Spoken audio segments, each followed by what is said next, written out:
Salut! Alors, j'ai eu l'idée, on m'a pas, voyons, on m'a envoyé, partagé l'idée de faire des petites guidances sur le temps des fêtes. Le temps des fêtes, ça peut être un moment vraiment heureux de famille qui se revoit, mais ça peut être aussi un moment plus douloureux pour certaines personnes quand il y a des situations de conflits, de mésententes entre des gens, de douleurs, de souffrances passées, de souffrances d'un deuil, de plein de choses. Ça peut rappeler, euh, ça peut souligner des douleurs, souligner des absences. Donc, c'est pas toujours si facile à passer comme période. Et je voulais voir si j'avais des petites choses qui pouvaient vous aider, si je reçois des messages pour égayer cette période pour vous. Alors, je vais aller voir ce que ça dit.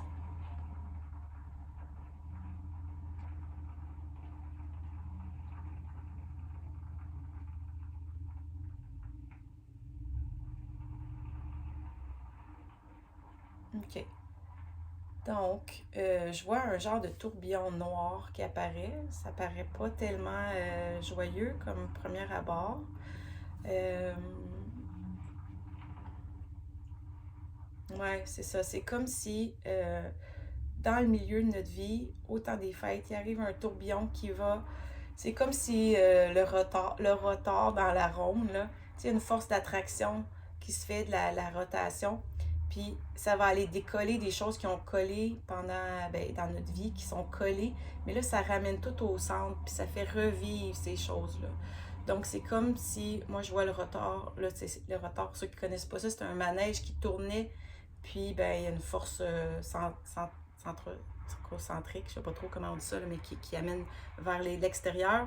Mais là, c'est comme si toutes les couleurs qui étaient collées autour, qui représentent les événements là, qui ont pu blesser ou tout ça, euh, viennent se mélanger là, dans une spirale et se ramènent vers le centre. Donc, tout ça vient se mélanger pendant le temps des fêtes et ramène à la surface, dans le fond, à notre conscience, euh, dans nos émotions, tous ces événements-là, ces peines, ces sentiments qui soient joyeux, mais là, je sens surtout les douleurs, les pertes, les deuils.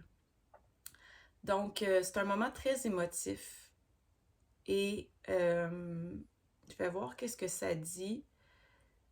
Là, ce que je ressens, c'est surtout l'effet que ça a sur les gens, sur nous.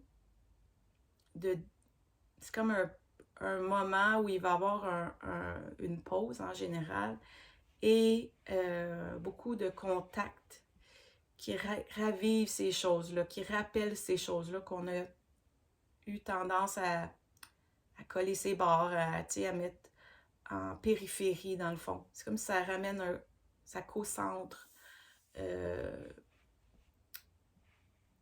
le centre, dans la spirale. Et je sais pas si je l'explique comme il faut, là. Ce que je vois, c'est clair pour moi, mais dans le fond, c'est comme si je vois que tout dans la spirale revient au centre. Puis ça nous fait un tourbillon à l'intérieur de nous. Puis bon, d'une année à l'autre, ça peut être différent parce que ça va dépendre de ce qui décolle vers soi. Je pense que c'est aussi que c'est pourquoi que la première année d'un deuil, ben, c'est plus difficile. La deuxième, c'est moins difficile parce qu'on a repassé là. Donc, qu'est-ce qu'on peut faire pour que la spirale soit quand même douce, puisse être quand même bien vécue? Parce que, bon, ça ne s'évitera pas tant que ça.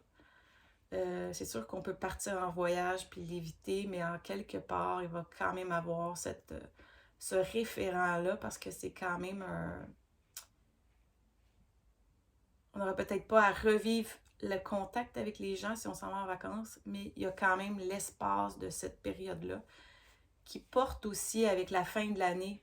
C'est ce qu'on me dit. Là, ça a aussi à voir avec le fait que cette fête-là soit à la fin de l'année. Donc, on a comme un peu un, un tumulte de tout ce qui a été pendant l'année, puis qu'on réalise que, OK, où je suis rendue avec tout ça, puis on n'est pas toujours si heureux de où on est rendu avec tout ça.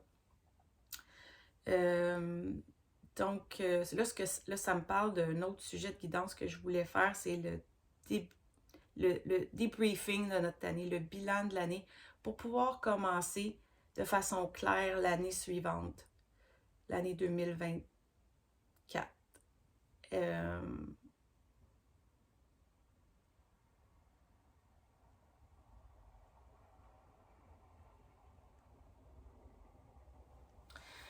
euh,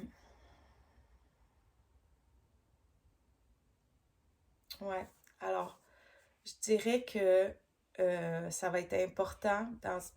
Ouais, c'est comme si on me dit pour pas vivre le, le tourbillon trop fort, c'est important de déposer à chaque année ce qui s'est passé. Justement, de stopper un peu le retard et de laisser déposer puis regarder ce qui s'est passé, faire un ménage pour pas qu'à chaque année, il y ait un gros turmoil de même, là, un gros ouragan là, qui vient, c'est comme un typhoon. Là. Euh, donc, de faire l'exercice de déposer sur papier ou avec le médium que vous aimez, là, ça peut être la peinture, ça peut être l'écriture, le chant, je sais pas, de déposer qu'est-ce qui s'est passé dans l'année, comment ça s'est vécu pour vous et ce que vous en avez appris, ce que vous avez aimé. Ouais, c'est comme le temps de dire ce qui s'est passé. C'est comme si on peut glisser puis mettre ça de côté, mais c'est comme important de dire, OK, il s'est passé ça. Ça a peut-être pas été le plus agréable. Ça a été plus difficile. On va dire moins facile. Ça a été agréable. J'ai appris ça. De faire prendre le temps de vraiment déposer les choses qui se sont peut-être rester accrochées pendant l'année, de les laisser se déposer, puis faire un bilan, prendre le temps de déposer tout ce qui s'est passé.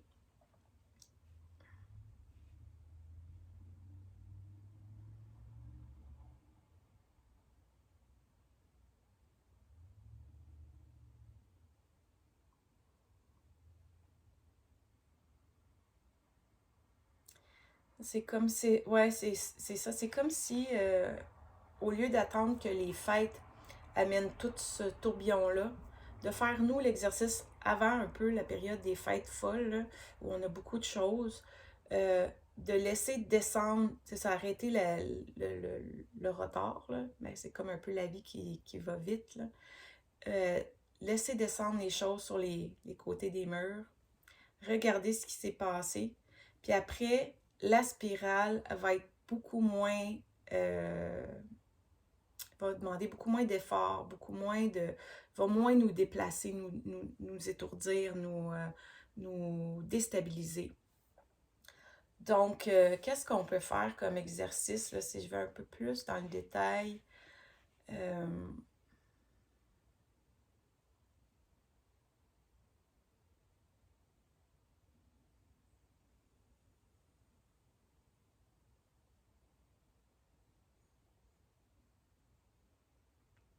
un peu de se donner de l'espace. Je demandais, est-ce qu'on doit le faire avant que les circonstances nous amènent? Oui, idéalement, on prend un moment avant le temps que toutes les célébrations débutent pour, pas devancer, mais pour accompagner cette, ce nettoyage-là qui va venir se faire. C'est comme... c'est comme si tout va venir se mélanger, revenir à la surface. Donc, c'est mieux de faire descendre les choses tout de suite, en voir certaines, placer des choses. Puis, par la suite, c'est comme s'il peut y avoir une purge parce on est venu mettre en conscience, on est venu mettre de la lumière, apaiser. Des fois, c'est juste de reconnaître ce qui s'est passé. C'est comme si c'est juste une période où on prend un peu de temps. Donc, je sais pas, je vois comme un week-end ou un moment où on prend un peu plus de temps pour soi. c'est drôle parce que c'est comme s'ils matchent ça avec l'achat des cadeaux. C'est comme si on va voir un peu le répertoire des cadeaux qu'on a eu dans l'année. Puis là, les cadeaux, tu sais, j'ai comme eu blah. C'est comme, oui, ça se peut qu'il y ait des cadeaux qui n'aient pas été agréables à recevoir, mais on a appris des choses. Puis là, je suis pas en train de dire qu'il faut tout mettre ça dans le positif, là, mais il y a des choses qui ont été douloureuses, mais on peut aussi prendre le temps de voir qu'est-ce que ça nous a apporté, qu'est-ce que ça nous a fait, sur quoi ça nous a fait grandir, avoir plus de, développer une force, développer un savoir, une connaissance sur soi. Alors, de faire ça va permettre de se déposer avant Noël et non d'arriver comme une toupie étourdie, puis en plus se faire que tout ressorte en même temps, puis là, c'est pas du tout agréable comme événement. Donc, je pense que ça va nous permettre d'être plus ancrés avant d'arriver aux fêtes, avant d'arriver à toutes ces rencontres-là de famille qui parfois sont plus, plus échaudantes. Donc, ouais. Alors ça pourrait être un exercice à faire.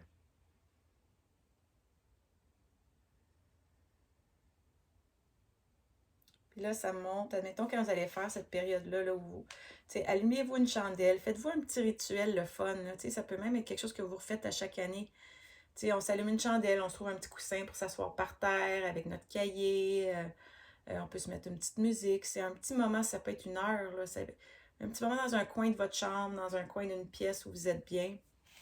Juste prendre le temps de faire. Puis, vous pouvez laisser aller l'écriture juste en quelque chose de lousse, de libre, pas quelque chose de OK, je m'assois puis je fais ça. Juste laisser aller le crayon avec les émotions qui sont venues, sans chercher à faire un cadre à tout ça.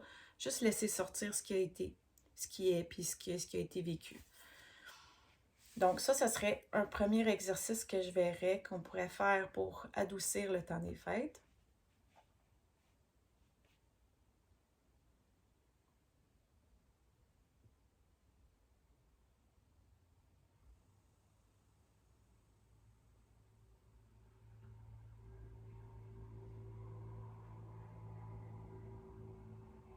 Non, là, je vois vraiment de profiter du temps de vacances pour aller. Puis là, c'est des conifères que je vois, donc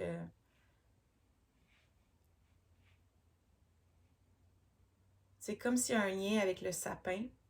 Ça va un peu spécial, mais euh, aller dans la forêt, aller s'il y a de la neige en raquette ou à marcher tout simplement, où il y a des arbres, de la forêt. C'est comme si je sens que ça peut aider à amener un renouveau. Puis là, ça me fait penser à l'huile essentielle de sapin baumier qui est assez vivifiante, qui amène une énergie euh, ouais, revigorante.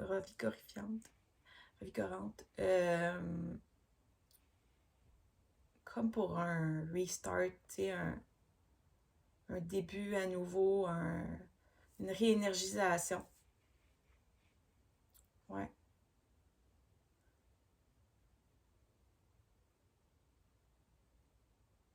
ouais. Donc, d'aller dans la nature, vous ressourcer, vous ancrer, revivifier, faire des pauses. Ça serait un deuxième exercice à faire, un truc à faire qui peut vous aider. Vous pouvez faire des câlins aux arbres, aller vous grounder avec eux, genre tu donnes un câlin ou tu t'assois par terre. C'est sûr qu'il va faire froid, mais moyen de s'arranger. Aller visualiser leurs racines, vous aider à faire les vôtres avec eux. Bon, c'est toutes des visualisations qu'on peut faire si vous voulez. Si vous êtes moins à l'aise, ben, vous allez juste vous promener dans la forêt, il n'y a pas de souci. Et on va demander un troisième s'il y a quelque chose d'autre.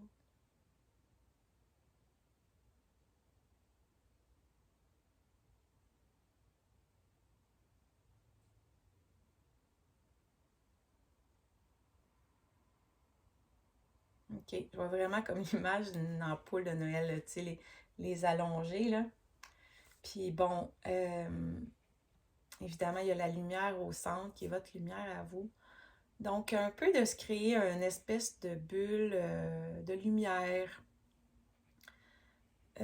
Parce que dans les rencontres familiales, bon, des fois, il y a des gens qui n'ont pas nécessairement l'énergie qu'on apprécie, qui peuvent être agressantes pour soi, menaçantes même. On peut se sentir moins confortable. Et là, ça dit de prendre le temps de voir sa lumière avant de partir. Donc, une fois bien ancré au sol, bien ancré à la terre, bien ancré dans ce qu'on est, on va s'être déposé, on va être allé dans la forêt. C'est comme si on visualise la lumière qui vient de notre intérieur, qui est de la lumière de ce qu'on est. On est tous comme, on a toute notre lumière unique d'être. Sur Terre, on est tous différents. C'est comme si on peut se voir comme une lumière, une flamme, une étincelle, de qui on est nous. Puis c'est comme de renforcer ça en faisant une visualisation un peu que regarde, je suis unique, moi, je suis comme je suis, et chaque personne qui va être là ce soir va être aussi unique.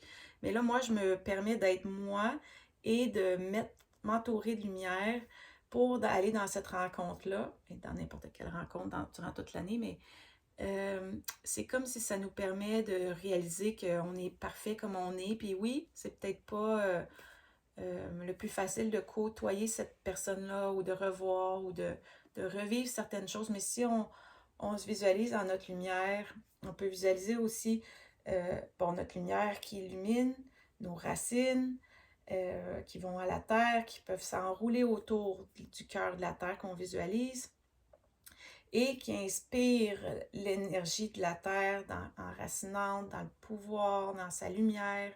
Et là, voir notre lumière s'illuminer et l'aura de lumière qu'on a autour de soi.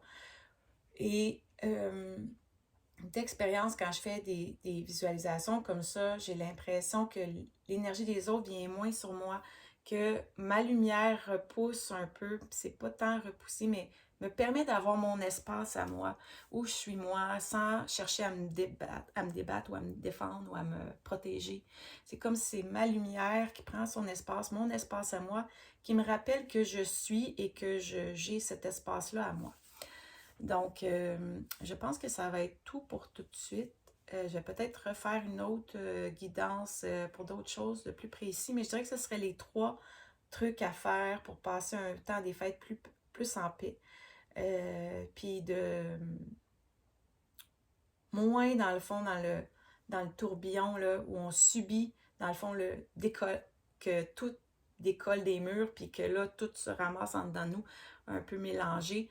Donc, ces 3 choses-là peuvent vous aider à vivre, de ce que je reçois du moins, quelque chose de plus calme, de plus posé, de plus en douceur pour vous pendant cette période qui peut être un peu plus intense pour certains.